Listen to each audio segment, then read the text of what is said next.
All right, let's go to the bigger picture now. Let's do it. So yesterday we were talking about possible restructures and all these types of things, and we came to a number that we thought that the Browns would have, but when it's all said and done, maybe $35 million. I think after the Jed Wills move, maybe it ends up being more, but somewhere $30 to $40 million. We're going to operate for the sake of this discussion in between 40 and 45. Okay. Because I ended up going to about 40-something. You went to about 45, so I was like, that's the top parameter. All right, yeah. The rest of us went a little lower. Yeah. G went MIA. So that's the general parameter after the Jed Wills move. So, Bull, you're up first with this. You want me to go first? Okay. Yeah, so Steve, you putting my list up? Or? G. Yep. So here's what I got a big plan for the Browns in free agency. I got 5 players being added in free agency.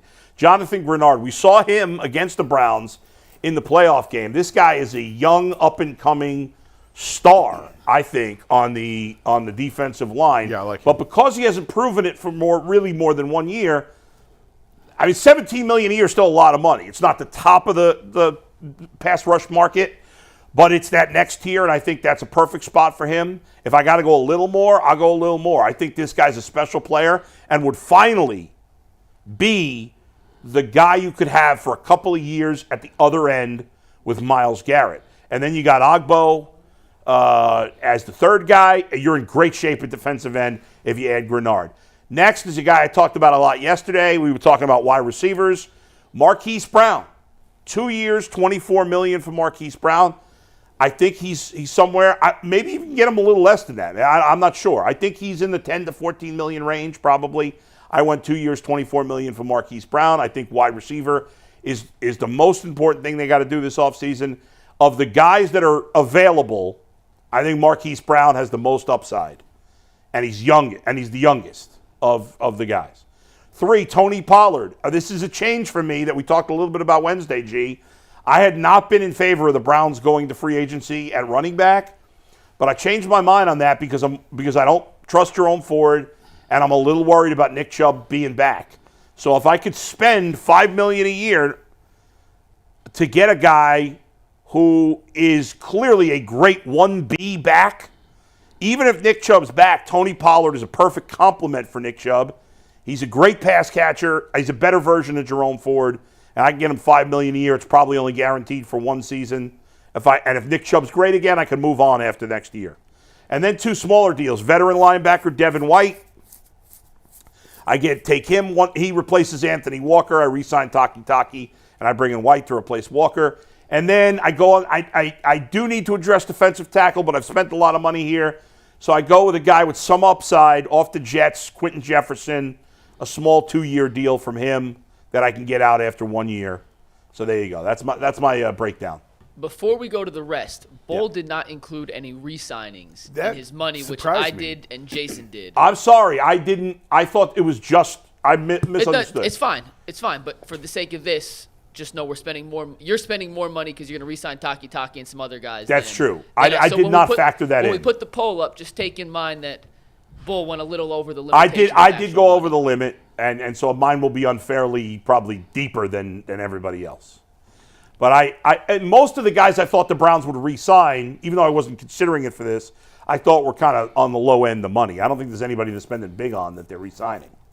Taki's going to get about 5 or 6 a year, which is the biggest of all their re-signings. So if you add them up, like when I go, it's probably like 10, 12 million maybe. Jason, when his added up, he got 10.5. I had 12 in re-signing, so somewhere in that range. So I would have probably had to take one of those guys out. Yeah, then. But not crazy over, but just want to put it to clarity. Yeah, that's fair. You did factor that in when you vote. Go ahead. Jason, you're up next, and then G, you'll go after him. Well, I can't do – my brain doesn't operate in ideal, and like I'm too pragmatic and too locked into what's the reality of the situation, what can they realistically get done. And then I go down the rabbit holes of, well, if they do this, only this much is going to be on the cap, and then they're going to put void years on the end. And so I hate when Mike gives me these assignments because I can never just do them in 10 minutes. You did a good job with this, though. I was really proud of you here, Jason. My brain won't allow me. But here's what what I sent you was such a mishmash jumble. I don't know how – I'm curious to see how you even set it up. Let's see. What did you put on? Chase Young was the only one I kind of tried to – mimic the money you sent because there's not enough characters on a graphic for all the details you put in, I know. So here's what I went with. Taki, Bojorquez, and Nick Chubb are coming back. And there'll be other moves as well. Like I think Jordan Elliott probably makes sense if they could bring him back or Mo Hurst, but I was running out of space. But the big ones here for me, Chase Young is the big one. And the more I think about this, the more I like this. I think he's going to wind up on a 1-year make good deal. He's young. There's obviously a huge ceiling here. He hasn't lived up to expectations. I think this is the perfect system for him. He's 24, 25 years old. You put him in Jim Schwartz's system opposite Miles, and if he has a big year, now maybe you can turn him into staying long term. So I like Chase Young on a 1-year deal, about $18 million total, probably $5 million cap hit, a couple void years on the end, something like that. They get creative with the signing bonus structure, so it's not a massive cap hit.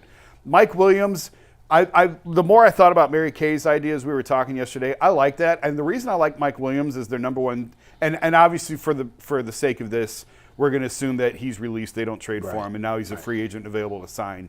The reason I like this is I just think, Tyvis made a great point yesterday, I thought about, he's just going to go up and make you a play.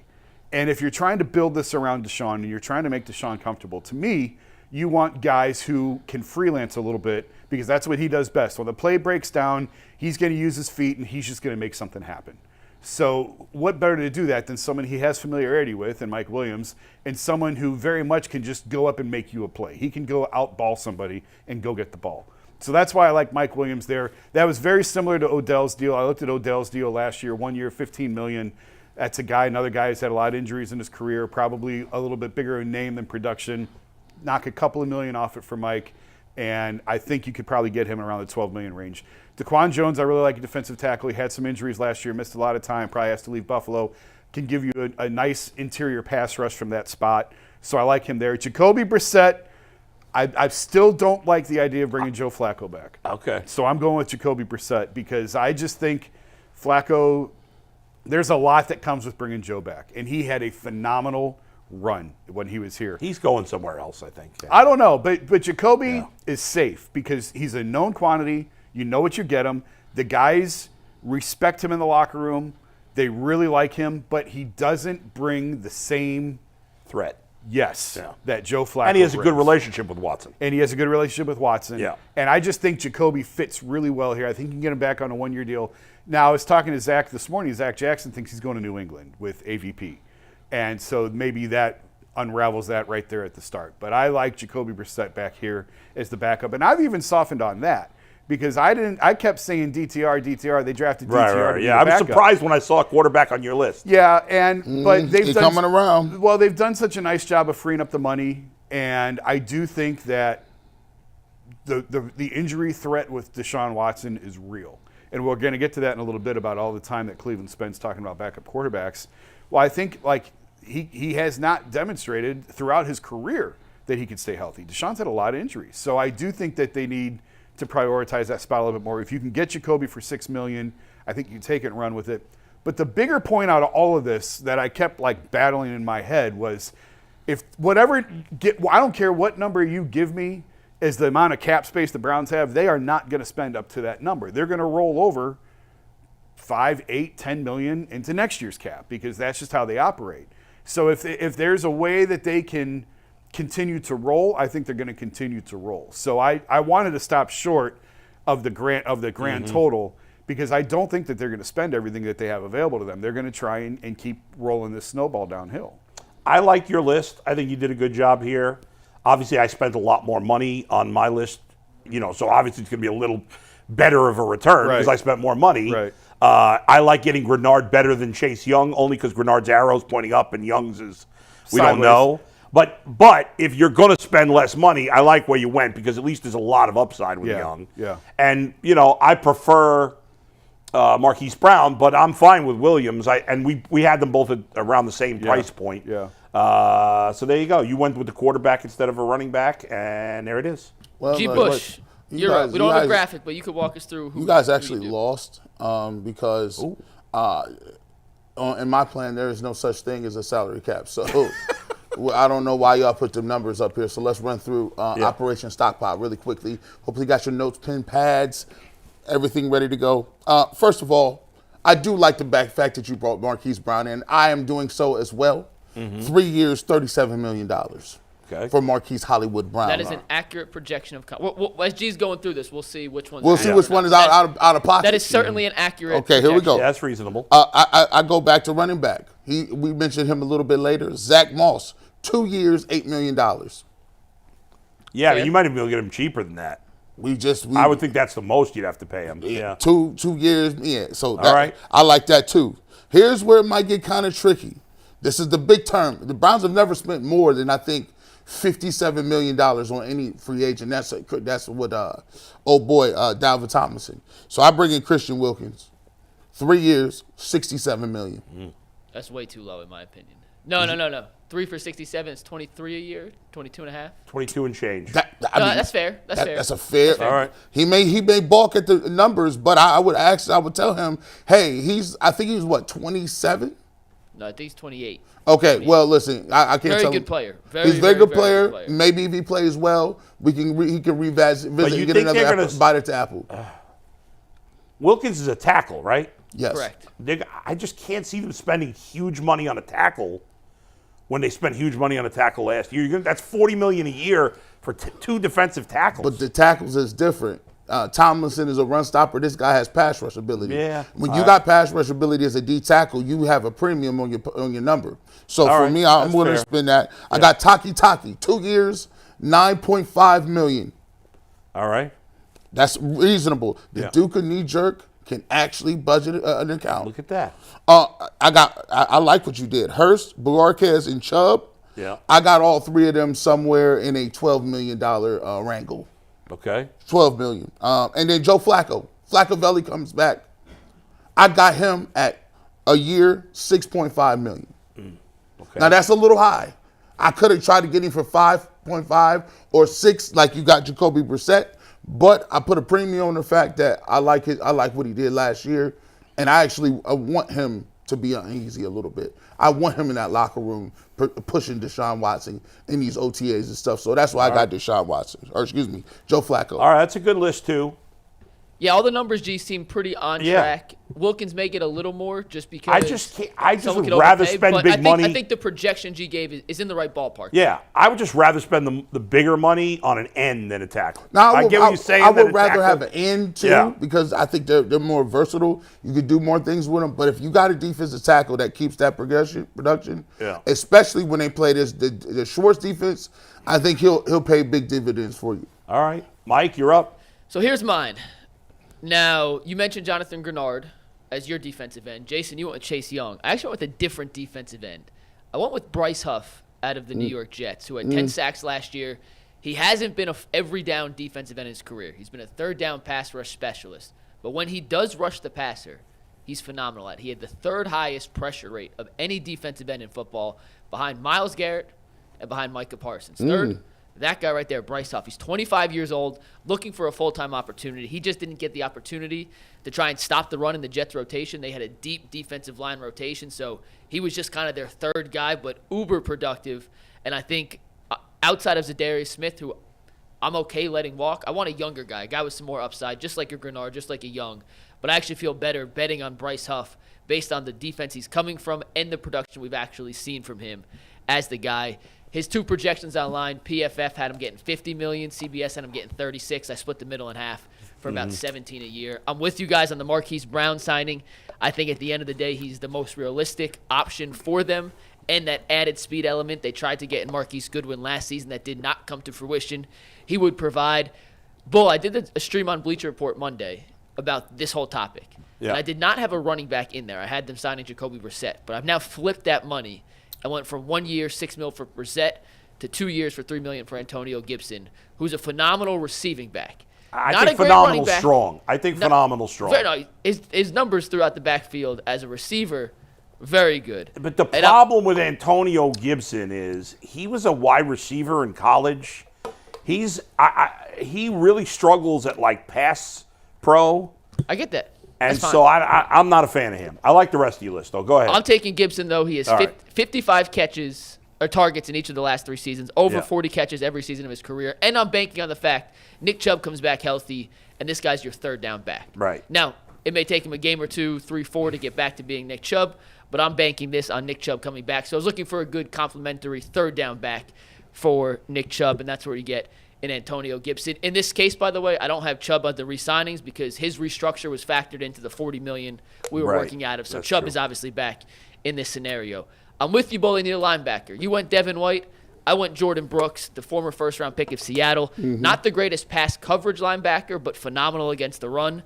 And when you have Taki, who's coming back in this re-signing, plus JOK, 2 of the 10 best coverage linebackers in all of football, I'm okay sacrificing a little coverage with my third linebacker to bring in a true run stumper, which Jordan Brooks is. And then in this scenario, I'm re-signing Taki, Mo Hurst, Shelby Harris, and Corey Bjork is back. Those guys combined cost you about $12 million a year. This is slightly under the $45 million cap. It's about 42, so there's a little more wiggle room if you want to throw one more guy in there. I really wanted to fit Grover Stewart, the defensive tackle from Indianapolis, in here at about $8-9 million a year. Just didn't have the money, but he's another guy I think fits the profile Andrew Berry would look at. A little cheaper than Christian Wilkins, or a lot cheaper than Wilkins, frankly, but still a very productive player.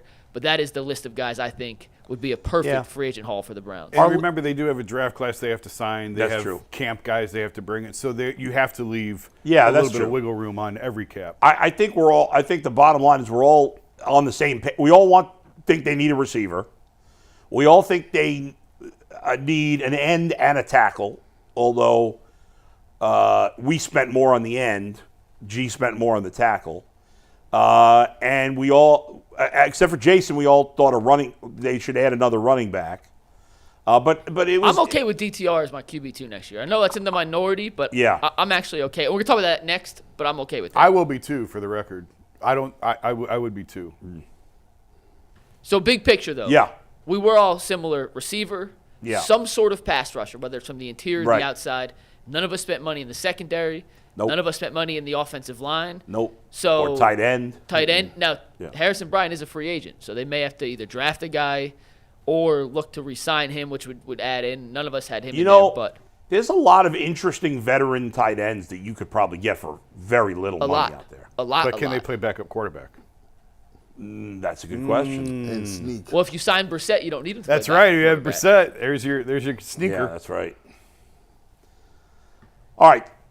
One more thing. Yeah. So, to Jason's point about not spending money, G, I want to ask you this as the captain of Operation Stockpile. Okay. Let's say, for the sake of this question, they have $40 million to spend, right? Let's just say that's the number. It's probably going to be a little higher, but let's just say it's $40 million. If the Browns spend 28, how will you feel next Monday? They have $12 million sitting over and say, we're done. We're going to roll that over to 2025. Well, that's not. We wouldn't know that by next Monday. I'm just saying that the premise. Oh. They make the majority of their moves, and they're still 25% of the cap sitting out there with the potential to sign a DeAndre Hopkins, just like it was this previous offseason. Yeah. And the Browns say, no, we're going to hold pat, not continue with Operation Stockpile, and try to roll that over for 2025. How would you feel, G, as the captain of Operation Stockpile? I don't like that margin. That margin is way too high for me. 25%. I know. I get you might want to roll a little bit over, but 25% is way too high for me. I need you to be around the 10-15% mark, right? And then you can say I still got to sign my draft picks. Okay, your draft picks are usually in the range of 2. You're not signing a first round guy. You're signing a second round guy. Mm-hmm. Some of those other picks that you sign your draft picks, they probably won't even make the team. So for me, I like you to be about 10 to 15%. 25 is too high for me, especially given this year. Now, and I would also like to see what names you brought in, because even if you get down to 25% and one of those is not a receiver, I feel like you're in big trouble. You can go, like they can go into the next season or into the draft not having, I guess, all the defensive tackles that they think that they can get, or edge rushers, because you can still make moves for those guys. To me, I think the number one priority is you gotta have a receiver, and a bona fide one too, not Minimowski. So no, I don't like 25%. Assuming there's no trade out of left field that we're not expecting from a wide receiver. To me, the only guys, it's got to be one of Ridley, Brown, and Williams. I think it's got to be one of those guys. Anybody, I know there's some people that like Gabe Davis also and will put him with that group. I don't like him that much. I don't either, but if I think if he was the last resort, I'd take him. Yeah, but I guess he's better than what they got, but. Who? Gabe Davis. Gabe Davis. But I'm just not as high on him as No, as I'm not either. Remember, he played with Josh Allen, and he was very inconsistent. You know who Zach Jackson had at number 1? Who? Someone we haven't even talked about, I don't think. Darnell Mooney. I don't Yeah, like a lot of people are high on Mooney. I would throw up all over my ankles. I think there is potential with Darnell Mooney. And he had him number 1 in terms of like most realistic, I think. Not necessarily wish list, but like of realistic. Well, because Mooney's going to cost, what, $6 million a year? And he's Maybe. the vertical threat, had one big year, has had some injuries. Yeah, 2022, what were his numbers in 2022, Mooney? 21 was his big year. Oh, 21? Yeah. He's done nothing the last I would throw up. couple of years. That would be disappointing if that's Daryl the best. Mooney's career numbers. 2020, he had 61 catches, 631 yards, 4 touchdowns. 2021, his sophomore season, second season, 81 catches, 1,055 yards, 4 touchdowns. The next 2 seasons combined, 2022 and 2023, just shy of 950 yards and 3 touchdowns total. Yeah, he's done nothing the last. Now, they haven't had particularly good quarterback play, and I want Marquise Brown. He's only had 1,000-yard season. Elijah Moore did nothing. This place went nuts. Not this place. This Right, city right. went nuts when they got him. You know, listen, it's better than nothing. I think he's better than Elijah Moore, but I don't feel great if that's their best guy. If they can transform and turn into one being, I'd take Elijah Mooney.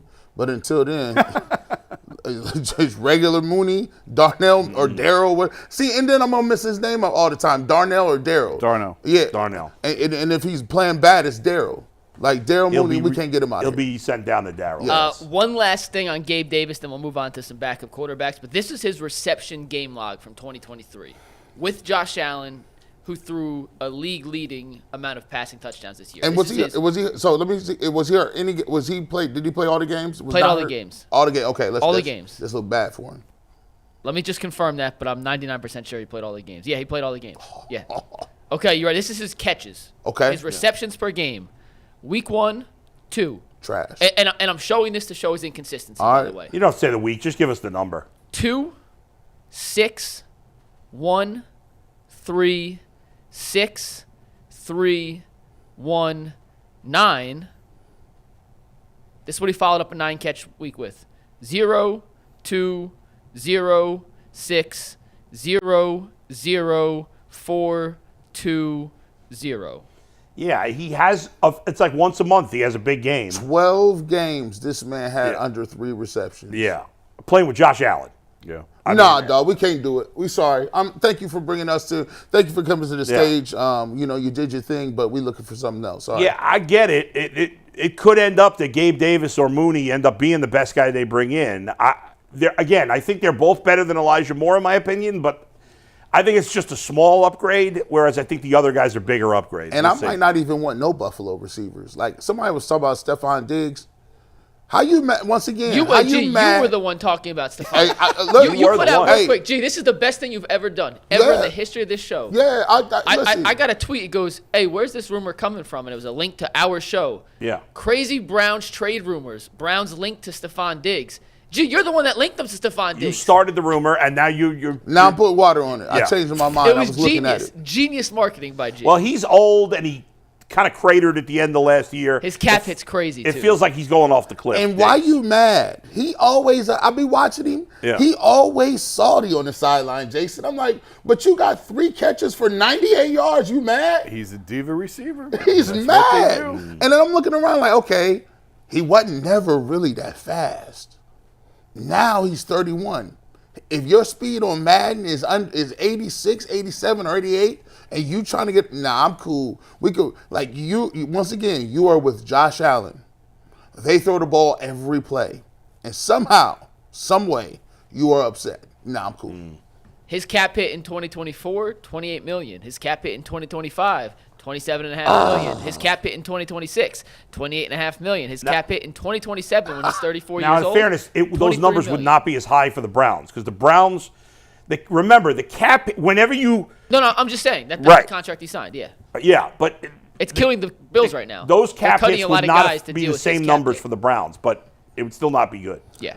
We're going to move on here. Yeah. And tonight, if you want to check out the Cavs Wolves